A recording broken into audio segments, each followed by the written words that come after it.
ٹھیکے پہ میلاد نہ کروائیں، ذوق کے ساتھ وہ جو بغیر پیسوں کے یا معمولی کرائے سے آ جاتی ان کو بلا لیں یار، اور یہ پگڑا ڈالنے والے نعت خانوں سے نعتیں نہ بلوائیں، یہ پیشہ وروں کے قریب نہ جائیں، ذوق کا خاتمہ ہو جائے گا، محفل کے اندر جو برکت ہوتی ہے وہ ختم ہو جائے گی۔ یہ رینٹ پہ آ رہا ہے، جو صرف پیسے پہ آ رہا ہے، جو صرف مہنگا پیسے پہ آ رہا ہے، اس نے کیا برکت پیدا کرنی ہے تمہارے اندر؟ اور اگر تم بھی نمائش کے لیے کر رہے ہو، دکھانے کے لیے کر رہے ہو، تو کیا برکت آئے گی؟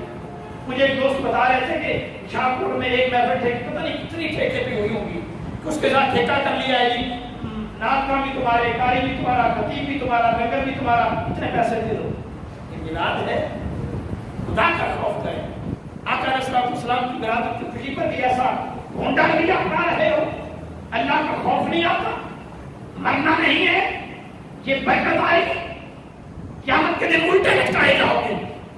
نعت پڑھنے والے بھی سوچیں کہ ہمارا مقام کیا ہے، وہ بھی نمائش کو چھوڑ دے، پکڑے چھوڑ دے۔ تاجدارے کائنات نے جو نعت خواں کو عزت دی ہے، میں نہیں سمجھتا کسی کو بھی دی ہو۔ حسان بن ثابت نعت خواں تھے، میرے مصطفیٰ نے ان کے لیے اپنی چادر بچھائی تھی، حضور نے اپنی کملی پہ نعت خواں کو بچھایا تھا۔ نعت خواں اپنے قدر کو سمجھے، مقام کو سمجھے، یہ نہ گریں، چند پیسوں تک کی خاطر اپنا ذہن نہ بیچیں، اپنا سٹیٹس برقرار رکھیں۔ کیوں بکتے ہیں؟ آقا علیہ السلام نے کوئی چھوڑ دی ہے، لہذا ان غلط رسم و رواج کو چھوڑ کر حضور کا میلاد بنائیں، پھر برکت ہوگی، یہ خوشی ہوگی۔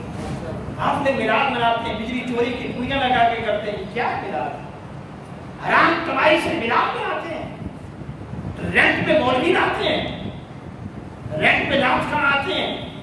اگر آئے اس کو مت بلاؤ کہ جو پیسے مکا کر کے آئے، ٹھیک ہے، اگر آیا ہے نذرانہ دینا گناہ نہیں، اس کو کرایہ اس کا بنتا ہے، نذرانہ بنتا ہے، لیکن یہ کیا ہے حکم کا؟ یہ بزنس، یہ کاروبار ہے، یہ کیا ہے؟